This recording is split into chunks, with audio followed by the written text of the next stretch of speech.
So அந்த வேளையிலும் நீதிமொழிகள் 29:25 வாசிப்போம். நீதிமொழிகள் 29:25 மனுஷனுக்கு பயப்படும் பயம் கண்ணியை வருவிக்கும், கர்த்தரை நம்புகிறவனோ உயர்ந்த அடைக்கலத்திலே வைக்கப்படுவான். ஹல்லேலூயா, சோதரம். ஸோ இப்போ இந்த மெசேஜ் மூலமாக என்ன கற்றுக்கொள்ள போகிறீங்க அப்படின்னா, we are going to know who we are. நம்ம யார் அப்படிங்கிறத நமக்கு வந்து தெரிஞ்சிருக்கணும். நிறையா நேரம் நம்ம யாருன்னு நம்மளுக்கு வந்து என்ன பண்ண மாட்டேங்குது, தெரிய மாட்டேங்குது. ஸோ அதனால தான் நிறைய பிரச்சனைகள் வருது.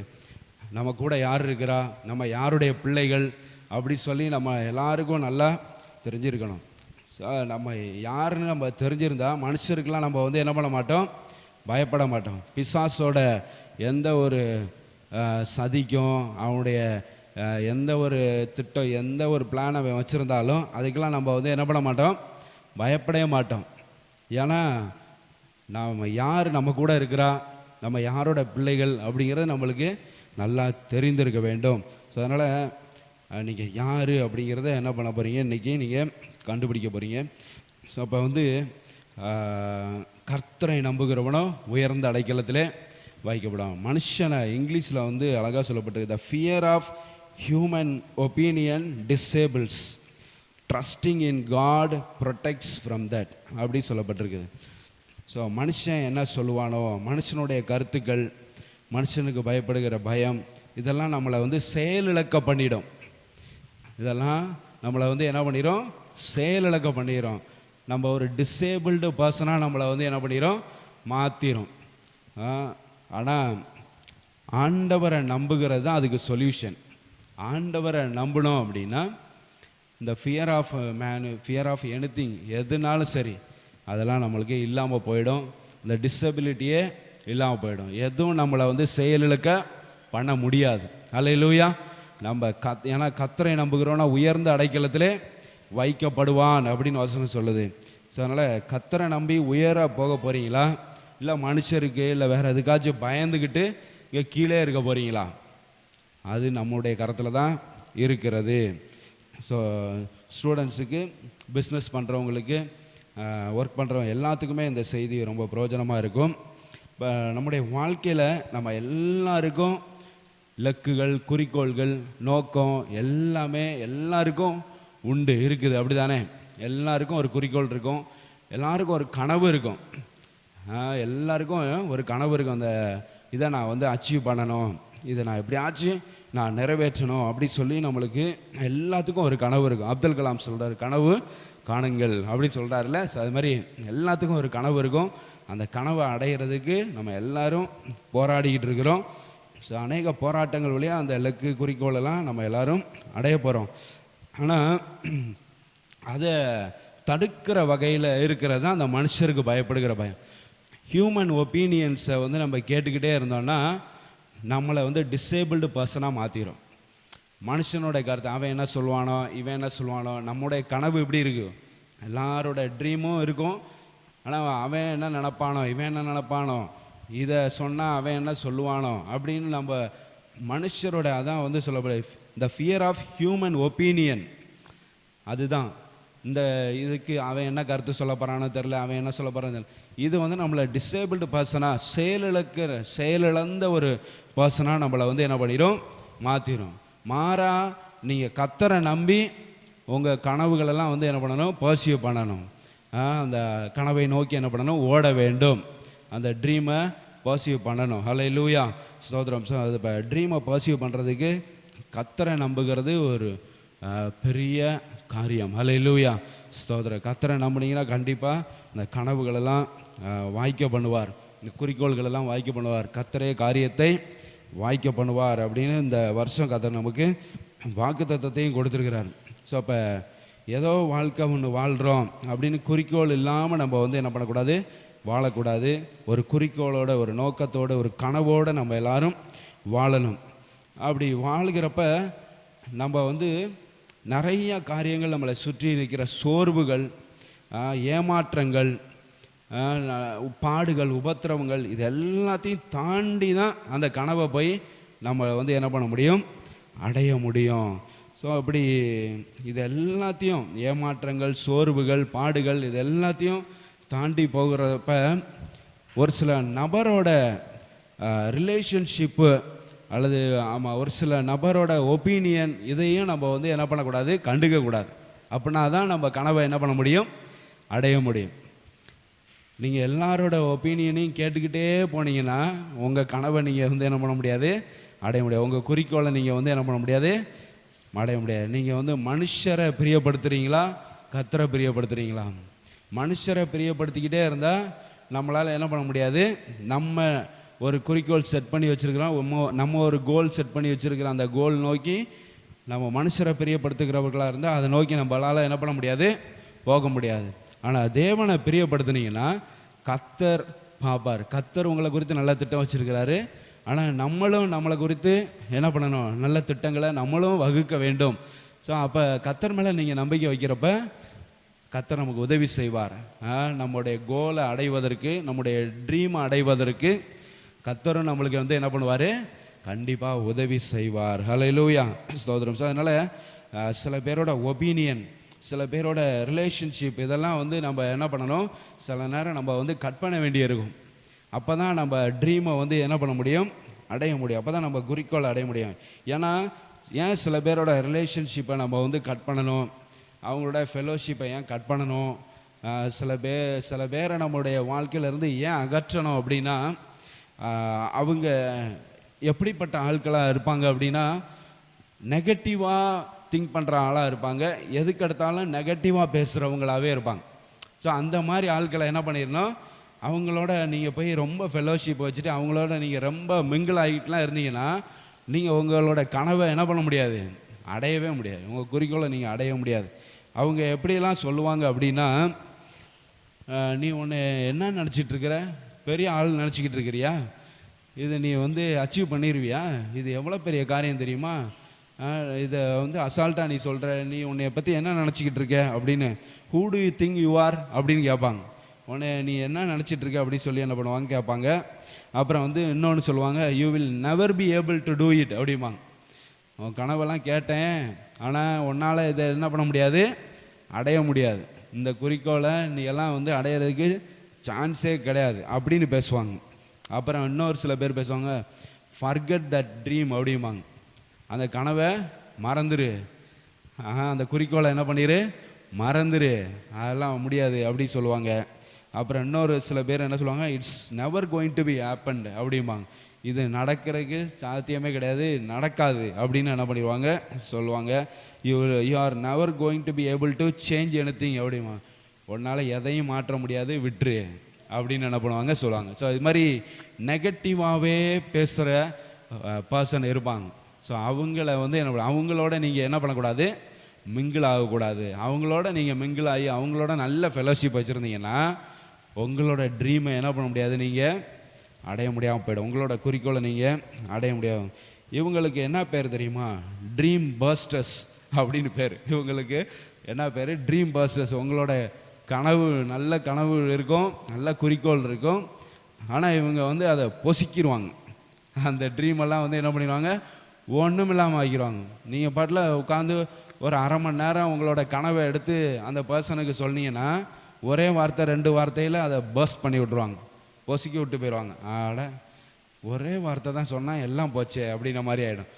ஸோ அது மாதிரி ஆட்களை வந்து அவங்களோட வார்த்தைகள், அவங்களோட ஒப்பீனியன் இதுக்கெல்லாம் வந்து பே நோ அட்டென்ஷன்.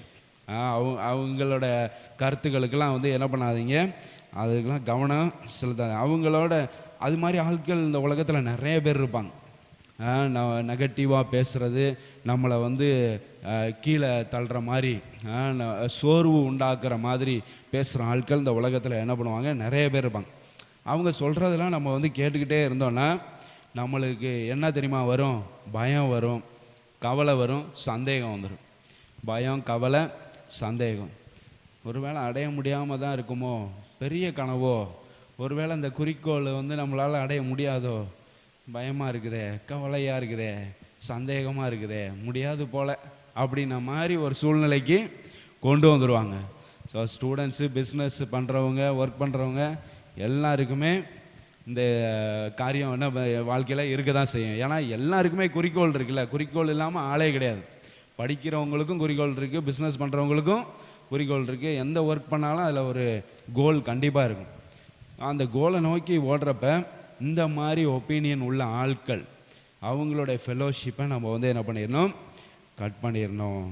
சோதரன், இதுக்கு பைபிளில் நல்ல ஒரு உதாரணம் இருக்குது, அதை நம்ம வந்து பார்க்க போகிறோம். ஸோ நீங்கள் தான் வந்து டிசைட் பண்ணிடணும் யாருக்காக நீங்கள் வந்து வாழ போகிறீங்க. இந்த மனுஷர்களுக்கு பயப்படுகிற பயம், மனுஷர்கள் சொல்கிற கருத்துகள், இதெல்லாம் நம்மளுக்கு கண்ணியை தான் வருவிக்கும். நம்மளை அப்படி சிக்க வச்சு அப்படி உட்கார வச்சிரும். இவங்களுக்கு பயந்துக்கிட்டு இவங்க சொல்கிற கருத்துக்கள் எல்லாம் கேட்டுட்டு இருந்தா நம்ம அப்படியே உட்காந்துருக்க வேண்டியதுதான். அடுத்த ஸ்டெப்பே நம்மளால் என்ன பண்ண முடியாது, எடுத்து அவ்வளோ தூரம் சோர்வு உண்டாக்குற மாதிரி பேசுவாங்க.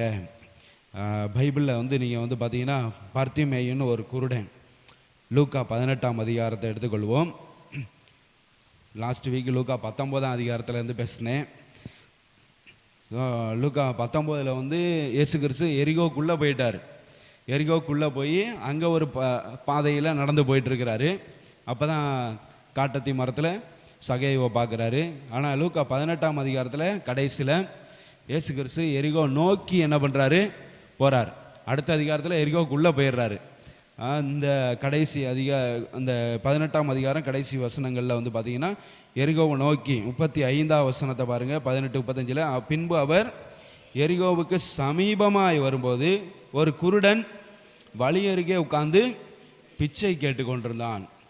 பர்த்திமேயு குருடன் வந்து என்ன பண்ணுறான், வழி அருகே உட்கார்ந்து பிச்சை கேட்டுக்கிட்டு இருக்கான். ஜனங்கள் நடக்கிற சத்தத்தை அவன் கேட்டு, இது என்ன எப்பவும் இந்த மாதிரி ரொம்ப கூட்டமாக இருக்காதே, ரொம்ப ஓவராக ரொம்ப க்ரௌடாக இருக்குது, ஏதோ 1-2 பேர் போவாங்க, இப்போ நிறையா க்ரௌடு போகிற மாதிரி இருக்குது அப்படி சொல்லிட்டு என்ன நிறையா பேர் நடக்கிற சத்தத்தை இது என்ன அப்படி சொல்லி விசாரிக்கிறான். அப்போ 37ஆம் வசனத்தில் நஸ்ரனாகிய இயேசு போகிறார் என்று அவனுக்கு அறிவித்தார்கள். அப்பொழுது அவன், இயேசுவே தாவீதின் குமாரனே எனக்கு இறங்கும் என்று கூப்பிட்டான். இந்த பர்த்திமேயு குருடனுக்கு ஒரே ஒரு குறிக்கோள் தான் இருந்திருக்கும். என்னது, பார்வை அடையணும். அவன் குருடர்களுக்கு என்ன ஒரு குறிக்கோள் இருக்கும், பார்வை அடைஞ்சிட்டா ரொம்ப நல்லா இருக்கும். அதுவும் தெய்வம் இந்த வழியாக நடந்து போகிறார், இயேசு இந்த வழியாக நடந்து போகிறார் அப்படின்னு கேள்விப்பட்டால் சும்மா இருப்பானா? கண்டிப்பாக வந்து என்ன பண்ணுவான், இயேசுவே என்ன குணமாக்கும் அப்படின்னு கண்டிப்பாக சொல்லுவான். அதனால் இயேசுவோட பேக்ரவுண்டெல்லாம் நல்லா தெரிஞ்ச ஒரு குருடன். அதனால் தாவீதின் குமாரனே எனக்கு இறங்கும், எந்த சந்ததியில் வந்தவர் அப்படிங்கிறது எல்லாமே அந்த குருடனுக்கு நல்லா தெரியுது. இயேசுவே தாவீதின் குமாரனே எனக்கு இறங்கும் அப்படி சொல்லி என்ன பண்ணுறான், கூப்பிட்றான். பர்த்திமேயு குருடனுக்கு நல்லாவே தெரியும், நம்ம இப்போ கத்துனோம்னா கண்டிப்பாக 10 பேர் என்ன பண்ணுவாங்க, ஏய் எதுக்குடா கத்துற, பேசாமல் இருக்க மாட்டேன், கீப் குவைட் அப்படின்னு என்ன பண்ணுவாங்க, டோன்ட் ஷவுட் கீப் குவைட் அப்படின்ட்டு என்ன பண்ணுவாங்க சொல்லலாம். Who to you think you are அப்படின்னு, பெரிய ஆள் நினச்சிக்கிட்டு இருக்கியா, என்ன நினச்சிக்கிட்டு இருக்க உன்னைய பற்றி, எது கத்துற அப்படின்னு என்ன பண்ணுவாங்க, எல்லாம் 10 பேர் இவனை வந்து அதட்டுவாங்க. எல்லாம் பேசாமல் உட்காந்து பிச்சை எடுத்துகிட்டுறா, எதுக்குடா நீ வந்து சத்தம் போடுற தேவையில்லாமல் அப்படின்ட்டு எல்லாம் கண்டு சொல்ல தான் செய்வாங்க. இதுதான் இப்படி தான் நம்மளுடைய வாழ்க்கையிலும் குறிக்கோளை நோக்கி போயிட்டு இருக்கும்போது ஒரு 10 பேர் இல்லை 4 பேர் 4 விதமாக பேசுகிறவங்க இதெல்லாம் வந்து என்ன பண்ணுவாங்க இருப்பாங்க. இருந்துட்டு நம்மளுக்கு எதிராகவே என்ன பண்ணுவாங்க, நம்முடைய குறிக்கோளுக்கு எதிராகவே இவர் எப்படியாச்சும் பார்வை அடையணும் அப்படிங்கிற குறிக்கோளோட இயேசுவே தாவீதின் குமாரனே எனக்கு இறங்கும் அப்படி சொல்லி சத்தம் போட்டு கூப்பிட்றாரு. ஆனால் அதை வந்து என்ன பண்ணுறாங்க, அதட்டுறாங்க. அந்த குறிக்கோளை நிறைவேற்ற விடாமல் என்ன பண்ணுறாங்க, அதட்டுறாங்க. சத்தம் போட்டால் இயேசு நின்றுவார் என்னன்னு கேட்பார், சத்தம் போட விட மாட்டுறாங்க. அப்படின்னா சத்தம் போடலைன்னா குறிக்கோள் என்ன ஆகாது, கோல் அச்சீவ் பண்ண முடியாது, பார்வை அடைய முடியாது. எப்படி பண்ணுறாங்க பாருங்கள். ஆனால் பர்த்திமேயு குருடன் வந்து இவனுங்க கிடக்கிறானுங்க அப்படின்ட்டு என்ன பண்ணுறாரு, நம்மளுக்கு குறிக்கோள் தான் முக்கியம், நம்மளுக்கு பார்வை தான் முக்கியம், நம்ம எப்படியாவது பார்வை அடையணும், தெய்வம் அந்த வழியாக நடந்து போகுது, அப்போ தெய்வத்திடமிருந்து வல்லமையை பெற்றுக்கொள்ளணும், நம்ம வந்து பார்வை அடையணும் அப்படி சொல்லிட்டு இந்த ஒப்பீனியனெல்லாம் அவர் வந்து இவன் அப்ரூவ் பண்ணுவானா, இவன் நம்ம சத்தம் போடுறதை அக்செப்ட் பண்ணுவானா அப்படின்னு எதையுமே அவர் கவனிக்கலை. பர்த்திமேயு குருடன் வந்து எதையுமே கவனிக்கலை. அவரோட குறிக்கோள் எப்படியாவது இயேசு நான் போடுற சத்தத்தை கேட்கணும், அவர் நிற்கணும், என்னை வந்து குணமாக்கணும். அதுக்காக என்ன பண்ணுறாரு, இயேசுவே தாவீதின் குமாரனே எனக்கு இறங்கும் அப்படின்னு சொல்கிறாங்க. 38ஆம் வசனத்தில் முன் நடப்பவர்கள் அவன் பேசாமல் இருக்கும்படி அவனை அதட்டினார்கள், சத்தம் போடுறாங்க, ரெபியூக் பண்ணுறாங்க. They are rebuking him. அவனை வந்து சத்தமாக அதட்டுறாங்க. அவனும் தாவீதின் குமாரனே எனக்கு இறங்கும் என்று மிகவும் அதிகமாக கூப்பிட்டான். இவங்க ஓவராக சத்தம் போட்டு அதட்ட அவனுக்கு ஓவராக என்ன பண்ணுறான், சத்தம் போட்டு கூப்பிட்றான். ஏன்னா நமக்கு குறிக்கோள் தான் முக்கியம். ஸோ அது மாதிரி தான் உங்களுடைய வாழ்க்கையிலும் 4 பேர் 4 விதமாக பேசிகிட்டு இருப்பாங்க, பயங்கரமாக பேச ஆரம்பிப்பாங்க. கொஞ்சம் கொஞ்சம் நீங்கள் அடுத்தடுத்த ஸ்டெப்பு போகும்போது இன்னும் அதிகமாக என்ன பண்ணுவாங்க, உங்களுக்கு எதிராக பேசுவாங்க, உங்களுக்கு எதிராக செயல்படுவாங்க. இன்னும் அதிகமாக இருக்கும், நெருக்கம் அதிகமாகும், பிரச்சனை அதிகமாகும். அதை பார்த்துட்டு என்ன பண்ணிடக்கூடாது, நம்ம துவண்டு போயிடக்கூடாது. ஏன்னா நீங்கள் அடுத்த ஸ்டெப்பு போகிறீங்க, அதனால தான் பிரச்சனை வந்து என்னமாகுது, அதிகமாகுது. இப்போ பர்த்திமேயு குருடன் பார்வை அடைய போகிறாரு. இயேசு இவர் கூப்பிட்றத கேட்க போகிறாரு, நிற்க போகிறாரு, குணமாக்க போகிறாரு. அப்படிங்கிறப்ப எவ்வளோ நெகட்டிவிட்டி இவனை வந்து என்ன பண்ணுது, தடுக்குது. ஸோ அதே மாதிரி தான் நம்மளுடைய வாழ்க்கையில் நெகட்டிவிட்டியை வந்து என்ன பண்ணும், நம்மளை அடுத்த ஸ்டெப் போக விடாமல் தடுக்கும். ஆனால் அதை நம்ம கேர் பண்ணவே கூடாது. அல்லேலூயா. அதெல்லாம் வந்து என்ன பண்ணாதீங்க, பே நோ அட்டென்ஷன் டு இட். அதுக்கெல்லாம் வந்து அது மேலே நீங்கள் வந்து என்ன பண்ணாதீங்க, கவனம் செலுத்தாதீங்க. இப்போ 38ஆம் வசனத்தில் இப்படி சொல்கிறாங்க, அதட்டுறாங்க. ஆனால் இன்னும் அதிகமாக பர்த்திமேயை கூப்பிடுறத பார்க்குறோம். ஸோ பர்த்திமேயிட்ட வந்து எப்படியெல்லாம் அதட்டியிருப்பாங்கன்னு தான் நான் சொன்னேன்.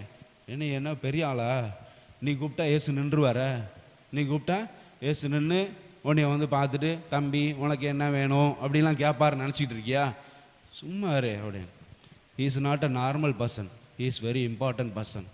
அது மாதிரிலாம் சொல்லியிருப்பாங்க பர்த்திமேய்க்கு எதிராக. அந்த க்ரௌடில் வந்து என்ன பண்ணியிருப்பாங்க, he is not a normal person, you know is very important person, he is very famous person, he will not stop for you. உனக்காகலாம் அவர் வந்து என்ன பண்ண மாட்டார், நிற்க மாட்டார், அவர் நார்மல் பர்சன்லாம் கிடையாது அப்படின்னு சொல்லிட்டு என்ன பண்ணியிருப்பாங்க, அதட்டி இருப்பாங்க. ஆனால் அவர் அப்படிலாம் கிடையாது. ஹல்லேலூயா. தாழ்மை உள்ளவர்களுக்கு, எளிமையானவர்களுக்கு, திக்கற்றவர்களுக்கு இறங்குகிற தேவன் நம்முடைய தேவன். ஹல்லேலூயா. எளியவர்களுடைய கூக்குரலையும் ஆண்டவர் வந்து என்ன பண்ணுறாரு, கேட்குறாரு. திக்கற்றவர்களுடைய ஜபங்களெல்லாம் அவர் வந்து தட்டாதவர், புறக்கணியாத தெய்வத்தை தான் நம்ம வந்து என்ன பண்ணுறோம், ஆராதிக்கிறோம். அதனால் ரொம்ப இம்பார்ட்டன்ட் பர்சனை தான் அவர் மீட் பண்ணுவார், ரொம்ப ஃபேமஸானவங்களை தான் இயேசு வந்து மீட் பண்ணுவார் அப்படிலாம் கிடையாது. யார் கூப்பிட்டாலும் நிற்பார். இங்கே ஒரு குருடன் பர்த்திமேயை வந்து என்ன பண்ணுறான், கூப்பிட்றான். ஆனால் இயேசு வந்து என்ன பண்ணுறாரு, நிற்கிறாரு. 39ஆம் வசனத்தில் இயேசு நின்று, குறிக்கோள் நிறைவேற போகுது. ஹல்லேலூயா. இவனோட கோல் வந்து என்ன பண்ண போகுது, நிறைவேறும். அந்த சத்தம் அதிகமானோடனே யாரோ என்னை கூப்பிட்றாங்களே, இயேசு நின்று அவனை தம்மிடத்தில் கொண்டு வரும்படி சொன்னார். யாரோ என்னை கூப்பிட்றாங்க, அவனை கொண்டு வாங்க. அப்போ அவன் கிட்ட வந்தபோது அவர் அவனை நோக்கி, நான் உனக்கு என்ன செய்ய வேண்டும் என்று இருக்கிறாய் அப்படி சொல்லி ஆண்டவர் கேட்குறார். ஆண்டவரே, நான் பார்வை அடைய வேண்டும். இயேசு சொன்னார், நீ பார்வை அடைய வாங்க. ஹல்லேலூயா. ஸோ அந்த நெகட்டிவிட்டியெல்லாம் மனசில் வச்சுக்கிட்டு நம்ம வந்து அவங்களோட ஒப்பீனியன், இவங்களோட ஒப்பீனியன்னு மற்றவங்களுடைய கருத்தெல்லாம் நம்ம மனசில் எடுத்துக்கிட்டு நம்ம முன்னேறி போகாமல் இருந்தோம்னா யாருக்கு நஷ்டம், நமக்கு தான் நஷ்டம்.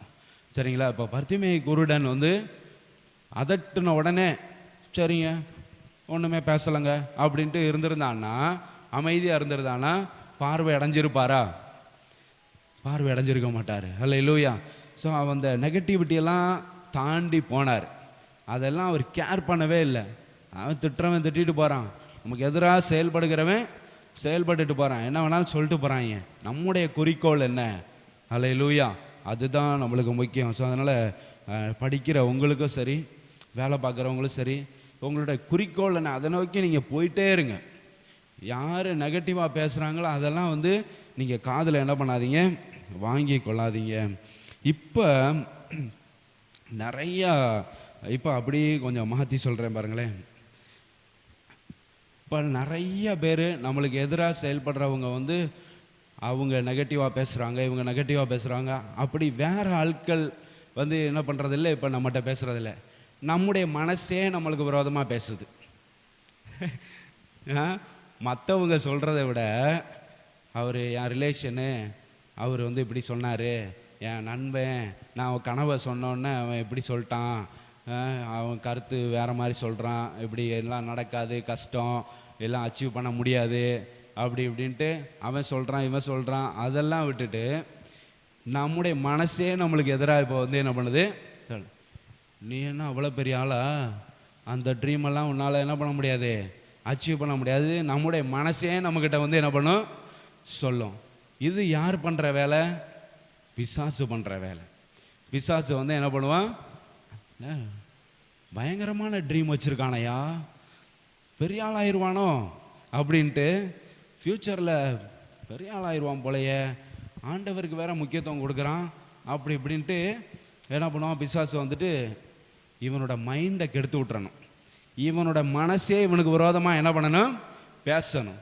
அப்படின்ன மாதிரி இப்போ நிறைய பேருக்கு வேற ஆள் எதுவும் சொல்ல வேண்டியதே இல்லை, வேற ஆட்களோட வார்த்தைகள் இவனை சோறு உண்டாக்க வேண்டியதே இல்லை. இவனோட மனசே இவனை வந்து என்ன பண்ணிடும், சோறு உண்டாக்கும். அப்படி நல்லா யோசிப்பாங்க, நம்ம அப்படி செய்யணும் இப்படி செய்யணும் இப்படி செய்யணும்.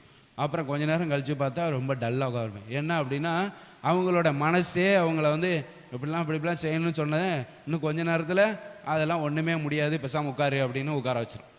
ஸோ அப்படி மனசை வந்து என்ன பண்ணிடுறான் இப்போ பிசாசு வந்து நிறையா பொய்களை, பொய்யான காரியங்களை நம்முடைய உள்ளத்துக்குள்ளே பிசாசு தான் வந்து என்ன பண்ணுறான், கொண்டு வந்து போடுறான்.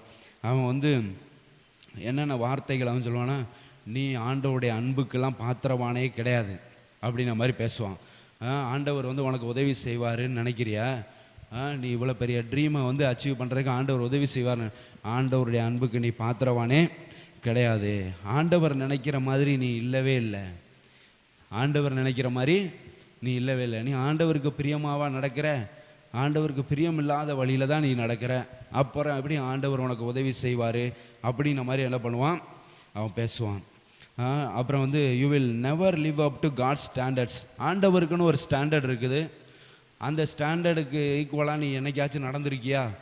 பைபிள் வசனத்தின்படி அந்த ஸ்டாண்டர்ட் படி, காட்ஸ் வேர்டோட அதோட ஸ்டாண்டர்ட் படி என்னைக்காச்சும் நீ நடந்திருக்கியா? ஒரு நாள் நடந்தே இல்லை. அப்புறம் எப்படி அந்த ட்ரீமை நீ வந்து அச்சீவ் பண்ணுவ? அந்த கனவெல்லாம் நிறைவேறாது, அந்த கனவெல்லாம் விட்டுரு அப்படி சொல்லி நம்முடைய மனசை வச்சே நம்மள்கிட்ட வந்து என்ன பண்ணிடுறான், பேச வச்சிடுறான். ஸோ அதனால் கொஞ்ச நேரம் நல்லா பேசிக்கிட்டு இருக்கிறவங்க திடீர்னாப்பில் வந்து என்ன பண்ண சோர்ந்து போயிடுவாங்க. ஏன்னா பிசாசு வந்து நம்ம நல்லா இருக்கிறத விரும்ப மாட்டான். அதான் ஆராதனை வேலை எப்போ சொன்னேன், பிசாசு வந்து எதுக்கு வர்றான், திருடவும் கொல்லவும் தான் வர்றான். நம்மளை எப்படி அழிக்கிறது, நம்மளை எப்படி கீழே தள்ளுறது, நம்மளை எப்படி முன்னேற விடாமல் தடுக்கிறது, இந்த வேலைகளை பார்க்கறது தான் பிசாசோட வேலை. ஸோ அதுக்கு நம்ம வந்து என்ன பண்ணக்கூடாது, இடம் கொடுக்கக்கூடாது. ஸோ நிறையா மக்களுடைய வாழ்க்கையில் நம்பிக்கையே இல்லாமல் போகுது.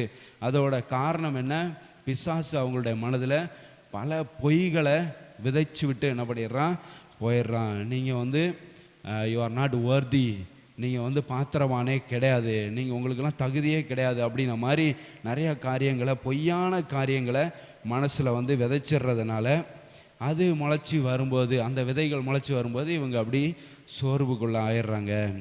ஸோ அப்போ வந்து மற்றவங்களோட ஒப்பீனியன், நம்முடைய மனசு சொல்கிறதே நீங்கள் வந்து என்ன பண்ணாதீங்க, கேட்காதீங்க. அதனால தான் வந்து நீதிமொழிகள் 3ஆம் அதிகாரத்தில் நம்ம வந்து வாசிக்கிறோம், நீ உன் சுய புத்தியின் மேல் சாயாமல். அல்லேலூயா. உன் சுய புத்தியை என்ன பண்ணிடும், சில நேரம் உன்னுடைய கனவை அடைய விடாது. சுய புத்தியே மாறா பேசும். ஆனால் அது அந்த வசனத்தை வாசிங்க, நீ உன் சுய புத்தியின் மேல் சாயாமல், 3ஆம் அதிகாரம் 4-5. ஆமென், ஹல்லேலூயா. ஸோ அப்போ வந்து உன் வழிகளெல்லாம் வரும், உன் சுயபத்தின் மேல் சாயாமல் உன் முழு இருதயத்தோடும் கர்த்தர் மேலே என்ன பண்ணு, நம்பிக்கையாரு. அதுதான் முக்கியம். நீங்கள் கர்த்தர் மேலே நம்பிக்கையாக இருந்து, ஆண்டவர் இந்த ட்ரீமை அச்சீவ் பண்ண, இந்த கனவை நிறைவேற்ற, இந்த குறிக்கோளை நிறைவேற்ற கர்த்தர் எனக்கு உதவி செய்வார் அப்படின்னு கர்த்தர் மேலே நம்பிக்கை வச்சு நீங்கள் வந்து செஞ்சு பாருங்கள், நீங்கள் பாட்டில் முன்னேறி போயிட்டே இருப்பீங்க. மனுஷனுக்கு பயப்படுகிற பயம், மனுஷனுடைய கருத்துக்களுக்கு, அவனுடைய வார்த்தைகளுக்கு பயப்படுகிற பயம் உங்களை அடுத்த ஸ்டெப்பே எடுத்து வைக்க விடாது. ஸோ அதுதான் நம்ம வந்து எல்லாரும் சிந்திக்க வேண்டிய விஷயம். ஸோ மக்கள் நிறைய பேர் இதில் தான் ஸ்டக் ஆகி நின்றுடுறாங்க. அடுத்தவங்களோட ஒப்பீனியன், அடுத்தவங்களோட வார்த்தைகளை கேட்டு என்ன பண்ணிடுறாங்க, இருக்கிற இடத்துல அப்படி நின்றுடுறாங்க. வாழ்க்கையில் அடுத்த ஸ்டெப்புக்கு அவங்களால போக முடியல. ஏன்னா இதுதான் ரீசன். ஆனால் கர்த்தரை நம்பி இருக்கிறவர்கள் ஒருபோதும் நம்ம வந்து அப்படி மனுஷருடைய வார்த்தைகளை நம்பி நின்று விடக்கூடாது. ஹல்லேலூயா. பைபிள் எடுத்து வாசிங்க, கர்த்தர் என்ன சொல்கிறாரு அதுதான் நம்மளுக்கு முக்கியம். ஸ்தோத்திரம், கர்த்தர் நல்லவர். ஹல்லேலூயா. ஸோ இப்போ எரிகோ கோட்டையை வந்து இஸ்ரவேலர்கள் வந்து என்ன பண்ணாங்க, தகர்த்து போட்டாங்க. கர்த்தருடைய பிள்ளைகள் எரிகோ கோட்டையை என்ன பண்ணாங்க, தகர்த்து போட்டாங்க. அப்போ 6 நாள் ஆண்டவர் வந்து என்ன பண்ணாரு, எரிகோவை நீங்கள் வந்து 6 நாள் பேசாமல் சுற்றி வரணும்னு ஆண்டவர் சொன்னார். ஏன் ஆண்டவர் பேசாமல் 6 நாள் சுற்றி வர சொன்னார்? ஏன்னா இப்படி நெகட்டிவிட்டியாக பேசுகிறவன் நிறைய பேர், நெகட்டிவாக பேசுகிறவன் நிறைய பேர் இருப்பான். எவ்வளோ பெரிய கோட்டை பார்த்தியா, காம்பவுண்ட்லேயே ஒரு பெரிய குதிரைவே ஓடும். குதிரை ரதம் இருக்குல்ல, அந்த குதிரை ரதமே இந்த காம்பவுண்டு மேலே ஓடும். நம்மளுடைய இதில் என்ன ஓடும், நம்ம பொம்மை கார் வேணால் நம்ம இதில் ஓட்டலாம், நம்ம காம்பவுண்டு சோத்து மேலே பொம்மை கார் ஓட்டலாம். ஆனால் அங்கே எரிகோ கோட்டையோட சோத்து மேலே எதை ஓட்டலாம், பெரிய குதிரை ரதமே ஓடும். ஸோ அவ்வளோ பெரிய காம்பவுண்டு. இதெல்லாம் உடையுமா? இதெல்லாம் உடைச்சிட்டு நம்ம உள்ளே போய் இவங்களை கேப்சர் பண்ண முடியுமா? ஆண்டவர் தான் சொல்கிறாருன்ட்டு இந்த யோசுவாவுக்கும் ஒரு புத்தி இல்லை. என்ன தான் நினச்சிட்டு சுற்றி வாங்கங்கிறான். 6 நாள் சுற்றலாமா, 7ஆவது நாள் எல்லாம் சரியாயிரும், உடஞ்சிரும், உள்ளே போயிடலாம். என்ன கான்செப்டுனே ஒன்றும் புரியல அப்படின்னு.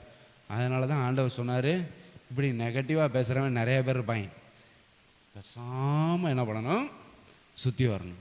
யார் வாயவே என்ன பண்ணக்கூடாது. 6 நாள், 7ஆவது நாள் திறக்கலாம், எக்காலம் ஊதுறதுக்கு மட்டும்தான் திறக்கணும்.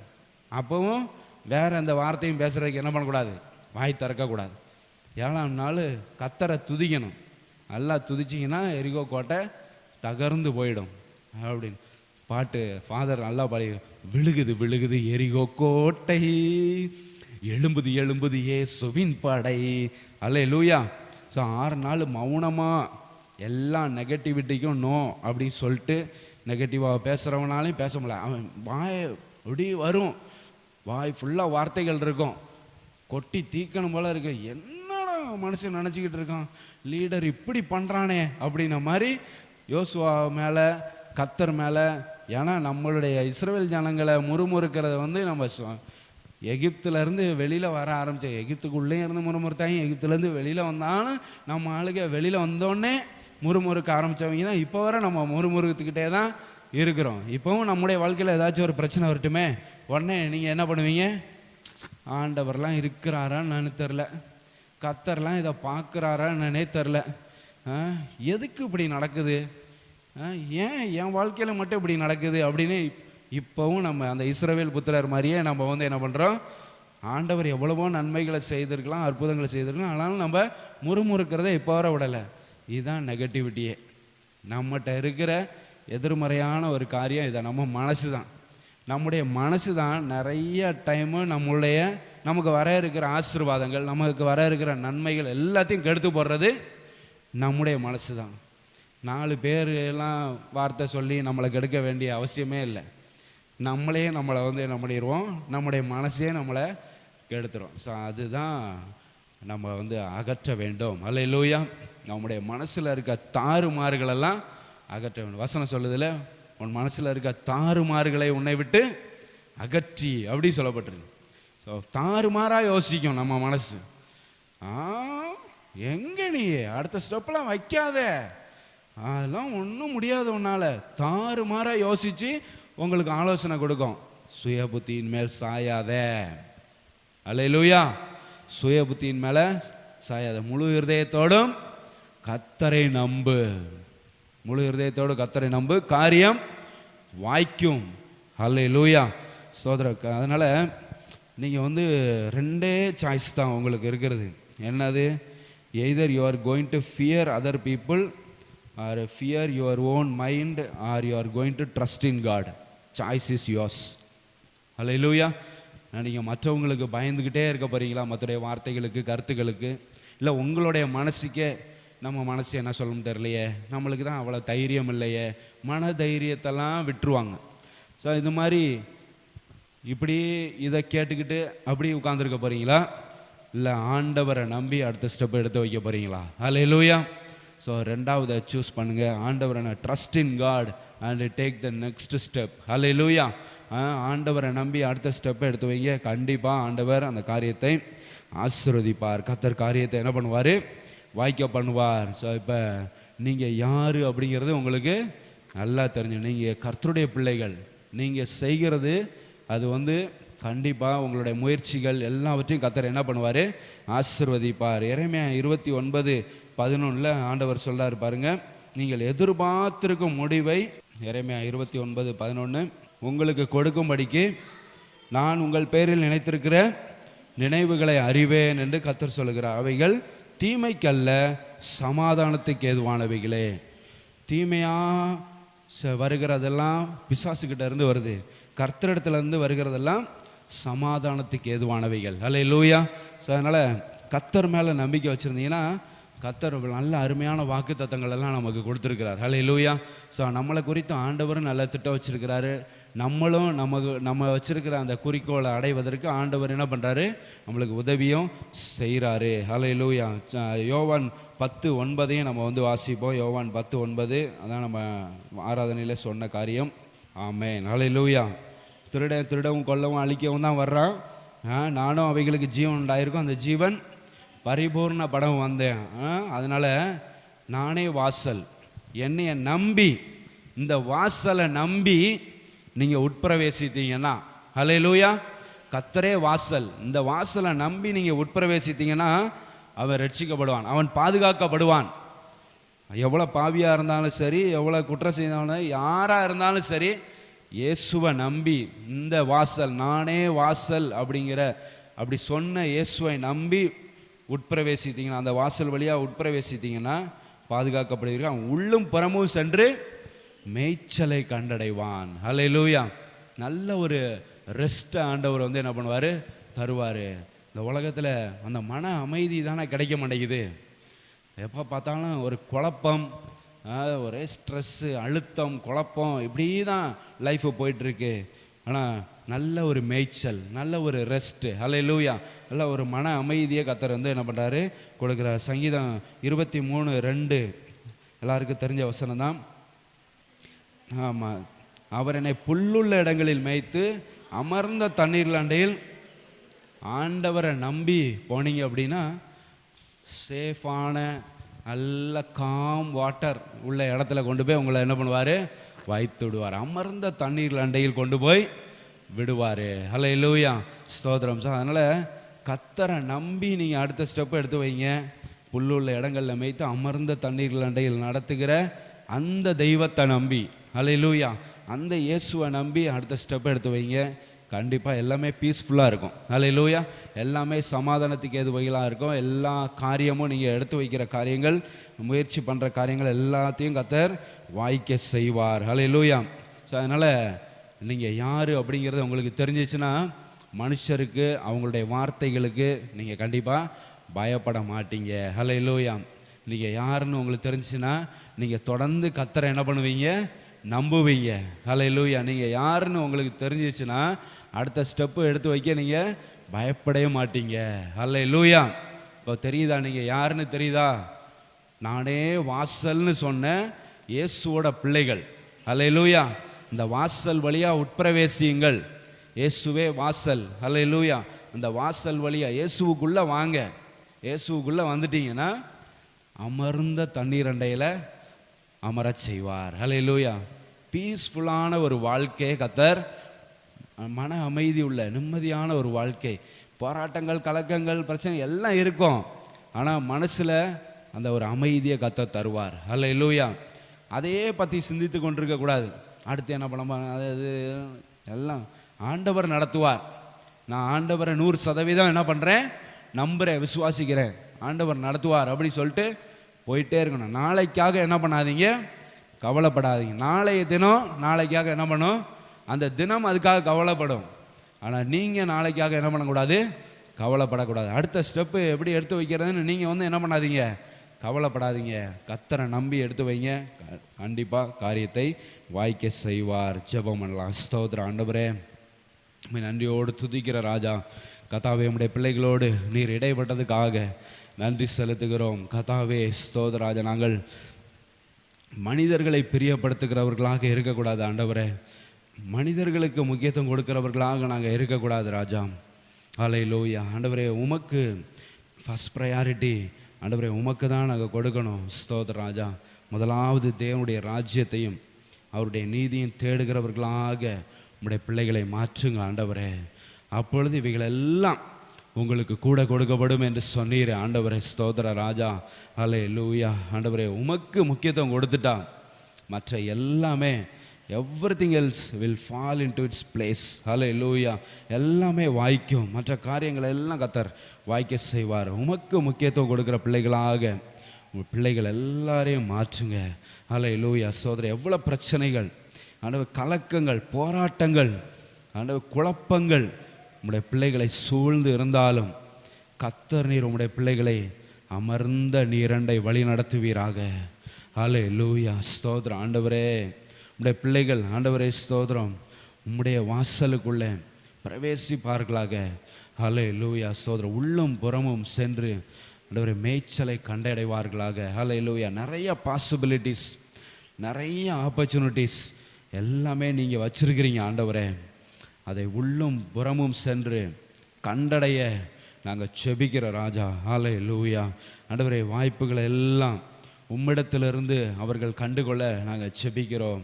கர்த்தர் நீர் ஆண்டவரே ஸ்தோத்திர ராஜா, போராட்டங்களில் இருக்கிற ஆண்டவரே, கொண்டு இருக்கிற ஆண்டவரே, குழம்பி இருக்கிற ஆண்டவரே, உங்களுடைய பிள்ளைகளுக்கு அந்த குழப்பத்திலிருந்து, கஷ்டத்திலிருந்து, போராட்டத்திலிருந்து விடுதலை கொடுப்பீராக ராஜா. ஸ்தோத்திர ஆண்டவரே, பிள்ளைகளோடு நீர் பேசியிருக்கிறீர்.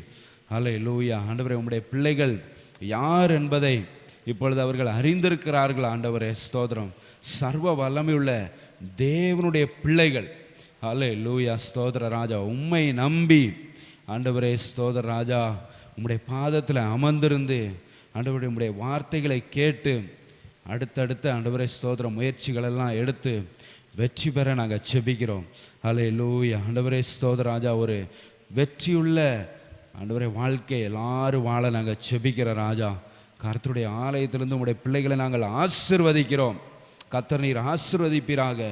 இந்த ஆராதனை ஆண்டவரே ஸ்தோத்திரம் அட்டன் பண்ண ஒவ்வொருவர் மேலும் ஆண்டவரே உம்முடைய வல்லமை உள்ள கரம் அமருவதாக. ஆண்டவரே, இந்த வாரம் முழுவதும் ஆண்டவரே உம்முடைய பிள்ளைகள் எடுக்கிற முயற்சிகள் எல்லாவற்றிலும் கர்த்தர் நீர் ஆசீர்வாதத்தை கொடுப்பீராக.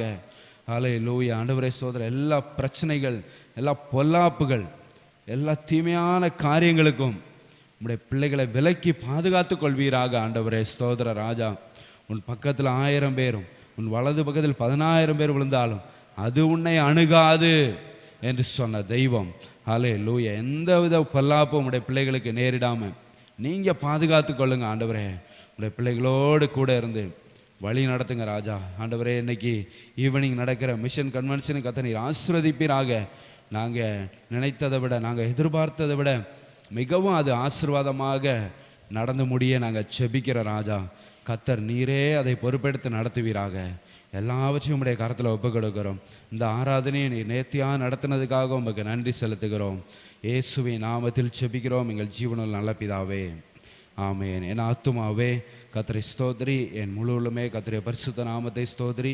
என் ஆத்துமாவே கர்த்தரை ஸ்தோத்திரி, கர்த்தர் செய்த சகல உபகாரங்களை மறவாதே. ஆமென். நம்முடைய கர்த்தராகிய இயேசு கிறிஸ்துவினுடைய கிருபையும் பிதாவாகிய தேவனுடைய அன்பும் பரிசுத்த ஆவியானுடைய ஐக்கியமும் சந்தோஷமும் சமாதானமும் பாதுகாவலும் பராமரிப்பும் நிறைவான பிரசன்னமும் நம் அனைவரோடு கூட சகல பரிசுத்தவான்களோடு கூட இன்றும் என்றும் என்றைக்கு தங்கியிருப்பதாக. ஆமென். ஹல்லேலூயா. God bless you. Praise the Lord.